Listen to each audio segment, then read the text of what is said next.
Menurut Tengku Abdul Rahman, adalah wajar bagi sebuah negara yang membangun kita memerlukan satu bahasa kepunyaan sendiri.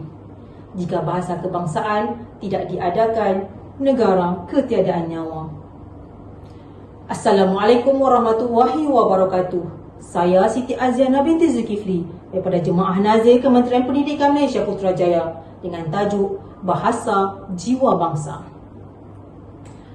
Bahasa, menurut Kamus Dewan, adalah satu lambang bunyi suara yang diguna pakai bagi sekumpulan manusia. Jiwa bermaksud nyawa atau roh.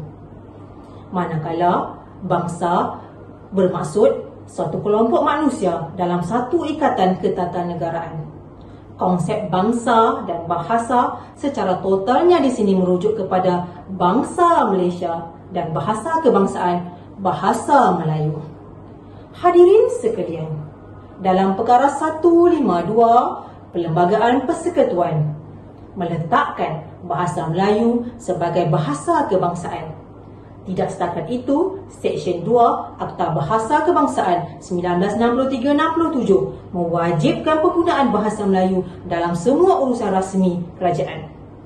Selain itu, Seksyen 17 Akta Pendidikan 1996 meletakkan bahasa Melayu sebagai bahasa pengantar di semua institusi pendidikan dalam sistem pendidikan kebangsaan. Bahasa Melayu tidak hanya diperkasakan dalam bentuk dasar dan perundangan. Pada sebuah kata yang telah dikota, bahasa Melayu telah diarus perdanakan di pentas dunia.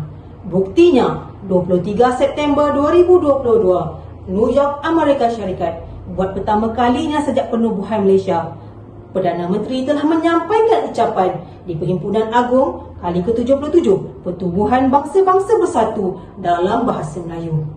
Biarpun hakikatnya berabad-abad dahulu, bahasa Melayu pernah menjadi bahasa pertuturan dalam kalangan para pedagang dalam urusan perniagaan di wilayah Kesultanan Melayu Melaka.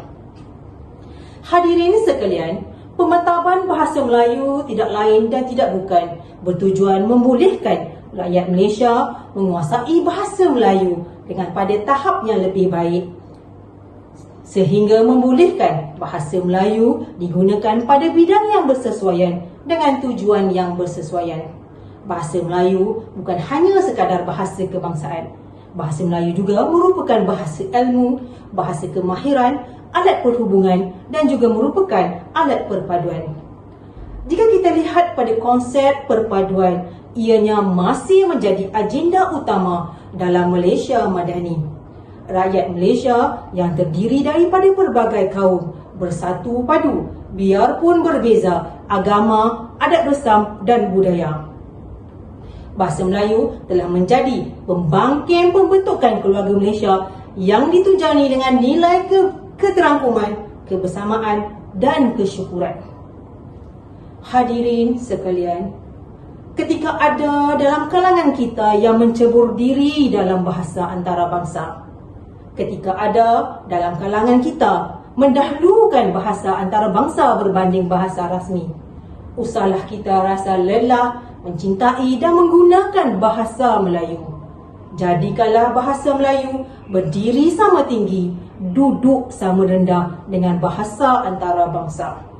Jika kita, bangsa Malaysia, meminggirkan bahasa Melayu, maka hilanglah nyawa atau roh bangsa itu.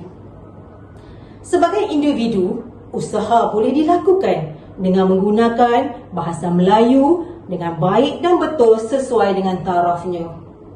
Usaha kita merojakkan dengan mencampurkan bahasa Melayu dengan bahasa yang lain, baik dari segi pertuturan maupun penulisan. Lebih cantik dan indahnya jika dapat kita menerapkan elemen sastra dalam penulisan dan pertuturan kita sehari-harian. Kemana hati hendak dituju, rajuk lama belumlah hilang. Apa guna negara maju andai bahasa tidak dijulang?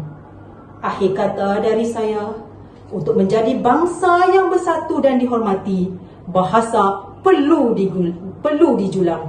Daripada bahasa, maka lahirlah budi bahasa, kehormatan dan kecemerlangan bangsa. Sekian. Wabillahi taufiq wa hidayah. Wassalamualaikum warahmatullahi wabarakatuh.